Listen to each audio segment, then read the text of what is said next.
Hey team, Ms. Persad here, and I am here to read the 6.2 reading guide for you.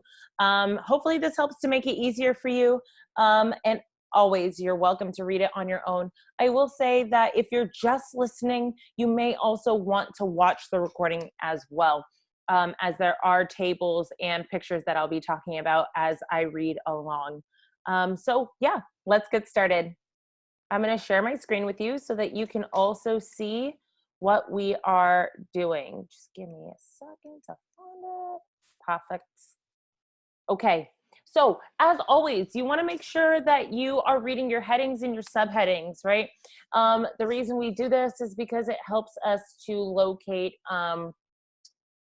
where our answer is going to be, especially when we're doing text-dependent questions, okay? So in our first heading, we have a model for an electrical circuit. And as I scroll down, I see we only have one other subheading, and that is a series circuit. As always, your vocabulary words are in the margins, and you want to take care to look at the pictures and take time to look at the tables as well in any reading. Okay, let's get started. Paragraph 1. Have you ever felt really exhausted at the end of a very strenuous period of activity, such as a long soccer practice? Your muscles are really tired because you've burned a lot of energy in them.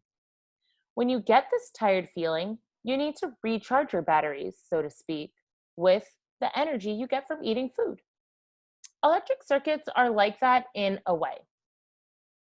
As electric charge moves around in a circuit, it picks up energy at the battery, like you eating food, and loses or drops its energy at devices like light bulbs or appliances, like you using that energy to play hard.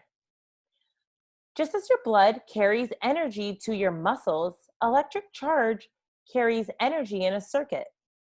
Notice that in this process, only the energy gets used up, not you or your blood. In an electric circuit, the electric charge does not get used up either, only its energy. Paragraph 2. Sometimes when you are not ready to use the energy right away, your body stores the energy. This gives you the potential to use the energy later. That is why it is called potential energy. An electric charge can do that too. Electric potential energy, or simply electric potential for short, is the energy of an electric charge waiting to be used by some load. So a load can be a light bulb or it can be an electric appliance, right? Something that's going to use the energy that's given, that the electric charge gives it. Paragraph 3. Electrical circuits have batteries, resistors, for example, light bulbs, and wires. The battery provides the energy for each coulomb of electrical charge that will move in the circuit. The rate of flow of this charge is the current. So when we're looking at a coulomb or the electric charge, we can think back to how it said earlier in the reading that only the energy gets used up, right? Not your blood. It's the same thing in an electric current. The electric charge does not get used, only the energy, okay? So your coulombs are not getting used up, just the energy that they're carrying. And how fast each coulomb is moving is called the current. Paragraph 4. The electron shuffle is a model for electrical circuits that can help you understand what happens in a circuit as the voltage, current, or number of resistors is changed. Paragraph 5. The electron shuffle models the electrical circuit by making the comparisons in the table to the right. So let's take a look at this table now. So although you didn't do the electron shuffle, Ms. Ellis did an excellent job of demonstrating what that looks like in the electric shuffle versus the electrical circuit. So as we know, the battery is what is giving out the energy, right?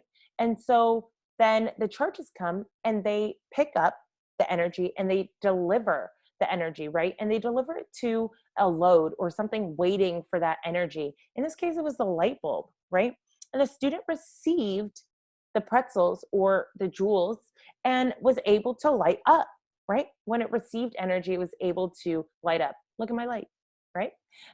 So remember, the charges or coulombs did not get used, but the energy did, right? So the number of pretzels that each coulomb of charge or each student moving around was able to receive depended on how much voltage the battery gave them, right? So in the scenario, Miss LS in the investigate, Miss LS changed the amount of voltage a battery was giving, and depending on how much or how little she gave impacted the brightness, right? So the number of pretzels, which ends up being the amount that is given to the light, determines how bright it is, right? And then additionally, how fast is the charge moving? We also maybe noticed that how fast each coulomb of charge was moving. Remember, that's the current. How fast the current moves also impacted the brightness of the light, right? So this is what we are seeing. And the power to brightness, the number of pretzels per second, right? So the is the watts, okay? So moving on to paragraph 6. All of the energy of the charges is dropped into the resistors of the circuit. Suppose the voltage of a battery is 6 volts. That means the battery provides 6 volts or 6 joules for each coulomb of charge. All 6 volts will be provided to the single light bulb in the circuit. This can happen often if there is a large current. The current is measured in amperes or amps, a capital A. A 2 ampere current has 2 coulombs of charge passing a point every second, right? So a reminder, the battery is what is giving the volts and the energy, joules in this case, to the coulombs. The coulombs then are moving, and depending on how fast they're moving is their current, right, measured in amperes, and they drop off that energy, those joules, to the light bulb. And reminder, the coulombs themselves are not used up. We have arrived at our subheading, a series circuit. There is only one way to connect a single light bulb in a circuit. There is more than one way to connect 2 or more light bulbs in a circuit. In this section, you connected the light bulbs in a series to make a series circuit. In a series circuit, the electric current has a single path that it can follow. Okay, so if you're looking at this diagram to the right where you see the hand crank and the 3 light bulbs, what I like to think about series is if you follow my cursor, like it said, there's only one path to follow. It generally just makes a circle, right?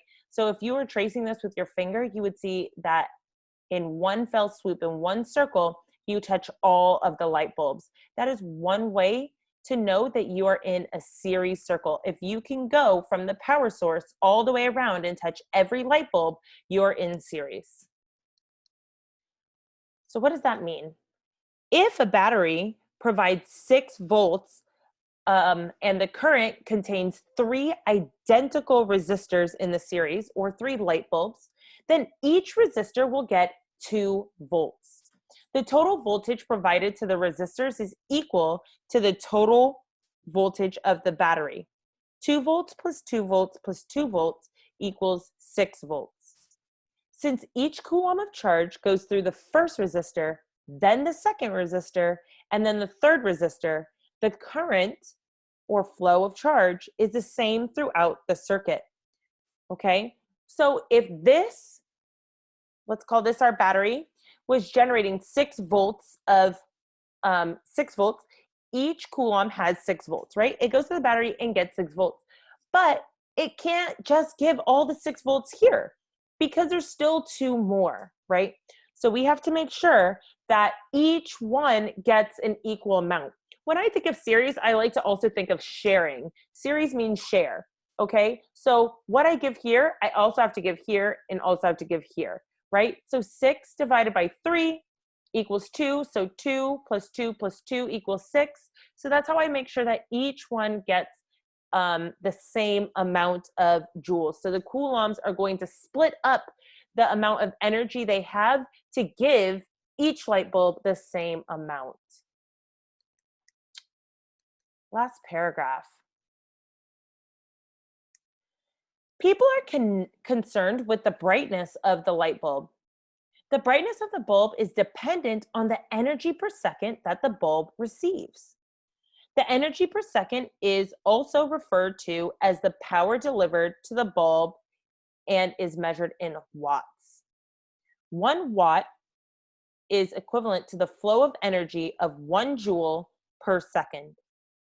You can increase the brightness of a bulb by increasing either the energy per coulomb, the voltage, or the rate that the coulombs are delivered, the current, or both, okay? So when we're talking about how much brightness, when we think about how we can change or impact our brightness, we're thinking how much energy, we're thinking about two things. We're thinking about the voltage, which is how much energy is the battery giving to each coulomb of charge.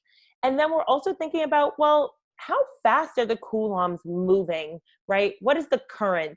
The faster they're going, the more energy they're giving per second, right? Or if they're moving slowly, but they're giving a lot of energy, then you're gonna have the same result in a brighter bulb. Or if you increase the current and increase the voltage, then you have made it very, very bright, your light bulb very, very bright, okay? So remember, power is equal to a watt, which is 1 watt equals 1 joule per second, okay? So I wanna take one last moment and look at this diagram here. So you can see that we have a schematic diagram of a series, and I won't spend too much time on this, but if you look, you can see that these parts match, okay? So here, when I scroll down here, I look and I say, what's in line with this? The power source, okay? So when you see these kind of broken, separated lines, this is your battery, this is your power source. These zigzaggy lines here are your light bulbs. And what's connecting these things? The wire. That's through where the current flows, right? I will say that in physics, we depict light bulbs with this zigzaggy line, but some of for our students in the electrical vocation, perhaps you've learned a different way, and that's also correct. So I'm going to stop my share. And I hope that this has been helpful. If you have any questions, remember, we have office hours Monday 1 to 2:30, Wednesdays 11 to 12:30. And if you have any questions, remember you can contact us via email as well as via Google Classroom. I hope this has been helpful. It's Reading with Miss Persad. Bye.